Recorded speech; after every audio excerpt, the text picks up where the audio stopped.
guys হয়তো আমরা একটা ছোট মোটো পিকনিক করি আর হয়তো সব আছে গাইজ হয়তো বাগড়া লিলি আগুন ধরে বের লাগি ওরে বাবা কানে খাটিম আলু আলু না সাবিত নাই আদার লাগি তো আদা কাছে বইতে হইছি ওটা ভাত কর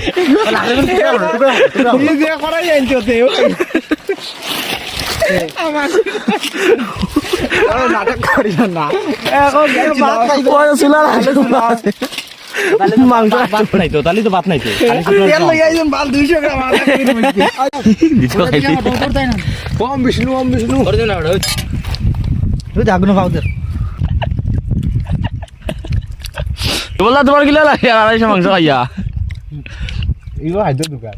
কোনো গুত লবণ কোনো গুত কম গাছ দেখো পিকনিক করা শেষ এখন জমি কি বাড়ি গাছ দেখো কত সুন্দর গাছ এটা আসাম দেশ আসামে জানবো লাগা